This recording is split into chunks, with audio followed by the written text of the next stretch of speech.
So today's the third installment of the seven-part series throughout the summer that Developing the Next Leaders is offering to the listeners.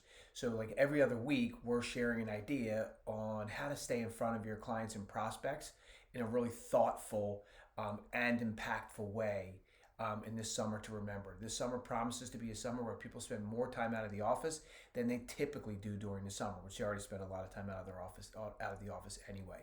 So, what are some ways that we can continue to stay in front of our people in a really thoughtful and meaningful way? All right, a tool that we've all spent a lot of time on, that we've all heard a lot about, proves to be a really good opportunity for us as sales folks to keep in front of our clients, and that tool is social media. And so I'm going to suggest two sides of the equation here. So the first one is get a bit more active than you ever have been. Now, and if you're in the financial services industry, there are restrictions there, and I do recognize that. However, it's more important than ever that we're active on social media, both personally and professionally. Share with the folks in your community, friends, family, business associates, etc., what you're doing both personally and professionally. Let people stay engaged with you. Maybe they won't like it or comment on it. However, they will see that you are active and that you are doing things, and it will remind them of who you are, what you do, and what you stand for.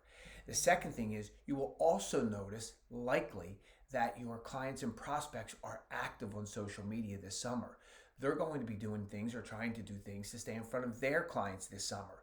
They're going to be doing more things personally this summer, and maybe they're going to be posting those things.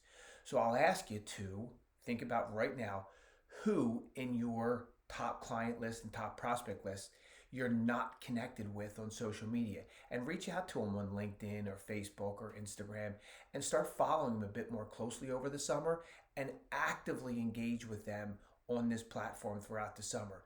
Nothing brand new here. However, so few of us take the opportunity to get active from a personal perspective, a personal and professional perspective for our individual accounts, and then get really active with our clients and prospects. When we do this, we are really, really present, even though we may not be in front of our clients as much as we want to this summer. Good selling, everyone.